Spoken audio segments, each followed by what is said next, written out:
خوش اومدین به اولین نیمچه ولاگ با من. بله، این خانومی که تو تصویر میبینین نیم ساعت رو تخت داشت به هر کسی که مجبورش کرده بود 8 صبح خواب بیدار شه فحش میداد. دیگه خلاصه با هزار بدبختی از جاش بلند شد. اول از همه رو تختشو مرتب کرد.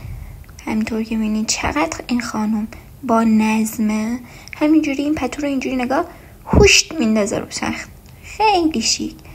بعدم دیگه موهاشو شونه کرد، البته این وسط های WC هم رفت، دیگه موهاشو شونه کرد قشنگ حال بیاد.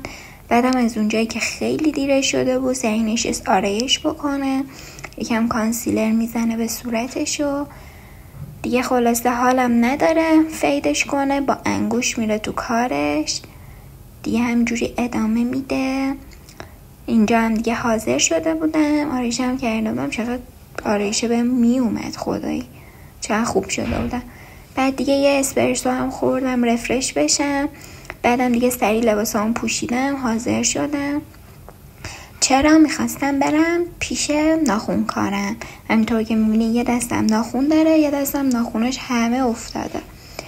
دیگه بعدم کفشامو پوشیدم و دیگه دکمه آسانسورم براتون زدم. بعدم دیگه تو مسیر از اونجایی که استرس داشتم حالا گوشیم بیفته و گوشیمو بزنن و اینا براتون فیلم نگرفتم تا رسیدم آرایشگاه.